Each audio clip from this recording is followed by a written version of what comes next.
फिर से स्वागत है दोस्तों आपका हमारे चैनल धाकड़ ऑनलाइन स्टडी में। दोस्तों इस वीडियो में जो है हम कोणों के प्रकार के बारे में पढ़ेंगे कि कोण जो है कितने प्रकार के होंगे, यानी कि टाइप्स ऑफ एंगल पढ़ेंगे और कितने प्रकार के कोण होंगे और कोणों के युग्म के हिसाब से भी जो है कितने प्रकार के कोण होंगे। साथ में समपूरक कोण, पूरक कोण ये क्या होते हैं, वो सारी जो डिटेल है इसके अंदर आपके इस एक वीडियो में जो है पूरी डिटेल कंप्लीट होने वाली है।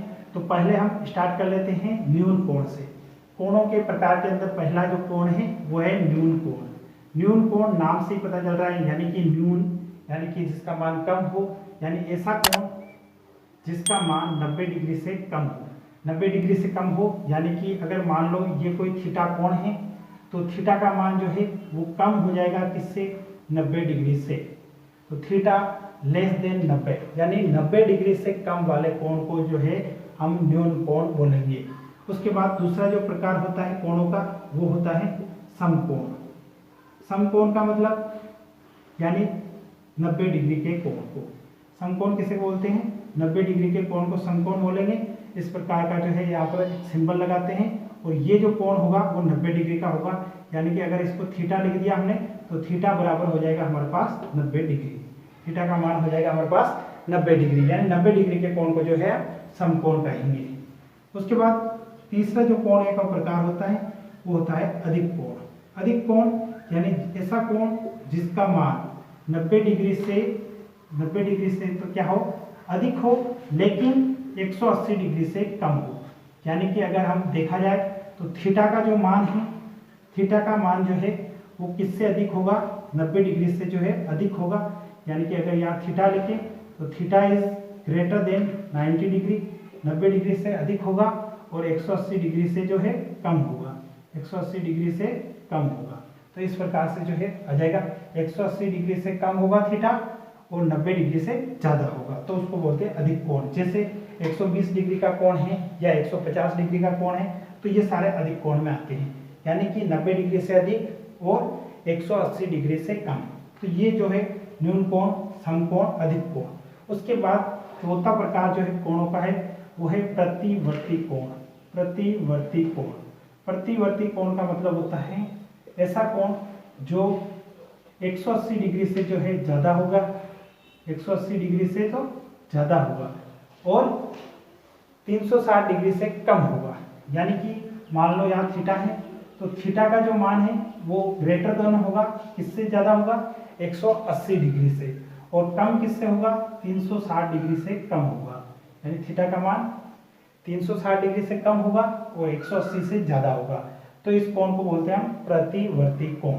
जैसे एग्जांपल के तौर पर हम देख लेते हैं 270 डिग्री का है या 250 डिग्री का है, तो ये सारे कोण जो है प्रतिवर्ती कोण में आते हैं। उसके बाद आगे का जो कोण है उस कोण का नाम है ऋजु कोण। ऋजु कोण को ही जो है हम सरल कोण भी बोलते हैं, यानी इसी का दूसरा नाम है सरल कोण। और सरल कोण जो है वो होता है हमारे पास 180 डिग्री का, यानी 180 डिग्री के कोण को हम क्या बोलते हैं, सरल कोण। 180 डिग्री के कोण को सरल कोण बोलेंगे, या इसी का दूसरा नाम है ऋजु कोण। उसके बाद एक कोण का प्रकार वही जिसको हम बोलते हैं संपूर्ण कोण। संपूर्ण कोण का मतलब होता है पूरा कोण, यानी कि एक लाइन खींच दी हमने, दूसरी लाइन पे यही इसी के ऊपर खींच दी, ये पूरा कोण यानी इस बिंदु के चारों तरफ का पूरा कोण जो है वो 360 डिग्री का होता है और उसी को कोण को बोलते हैं हम संपूर्ण कोण। तो ये जो है 6 प्रकार जो है मेनली कोणों के होते हैं। उसके बाद जो है कोणों के युग्म के प्रकार देखेंगे कि कोणों के युग्म के हिसाब से जो है कितने प्रकार होते हैं।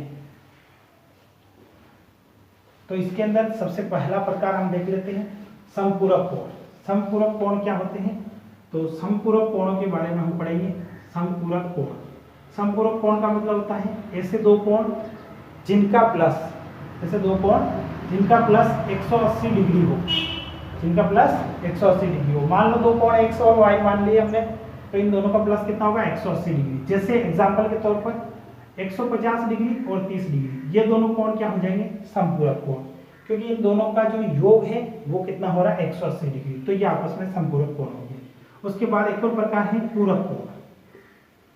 पूरक कोण क्या होता है, जिन दो कोणों का प्लस 90 डिग्री हो, यानी कि जैसे मान लो x और y दो कोण हैं तो उनका प्लस कितना होगा, 90 डिग्री। जैसे एग्जांपल के तौर पर एक कोण 50 डिग्री का हो तो एक कोण 40 डिग्री का।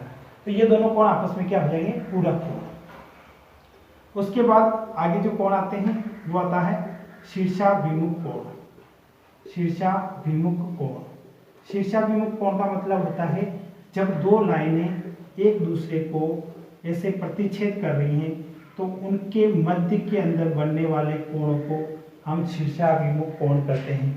और शीर्षाभिमुख कोण का मतलब ये दोनों कोण जो है बराबर होंगे और इस साइड के जो दोनों कोण होंगे वो बराबर होंगे, यानी कि मतलब ये भी y, ये भी y, ये x, ये भी x, आमने सामने के कोण जो है बराबर होते हैं, तो उन कोणों को बोलते हैं हम शीर्षाभिमुख कोण।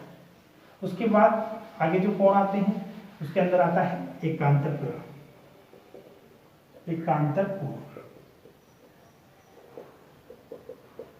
एकांतर कोण में इस प्रकार की आकृति बनती है जेड के टाइप की, और ये दोनों जो कोण होंगे वो हमेशा बराबर होते हैं जब दो समांतर रेखाओं के बीच में, इस प्रकार से ये दो समांतर रेखाएं हैं, अगर इनके बीच में एक तिरछी रेखा खींच दी जाए इस प्रकार से, तो इस तिरछी रेखा और समांतर रेखाओं के बीच जो कोण बन रहे हैं उनका मान हमेशा समान होता है और इन कोणों को जो है एकांतर कोण बोलते हैं। उसके बाद एक कोण और होता है, उसका नाम है आसन कोण। आसन कोण, आसन कोण क्या होता है, जब एक कोण ऐसे बन रखा है तो उसके बीच में एक उभयनिष्ठ रेखा खींच देने से इसके दो जो है भाग हो जाएंगे, उन दोनों कोणों को हम बोल देंगे आसन कोण।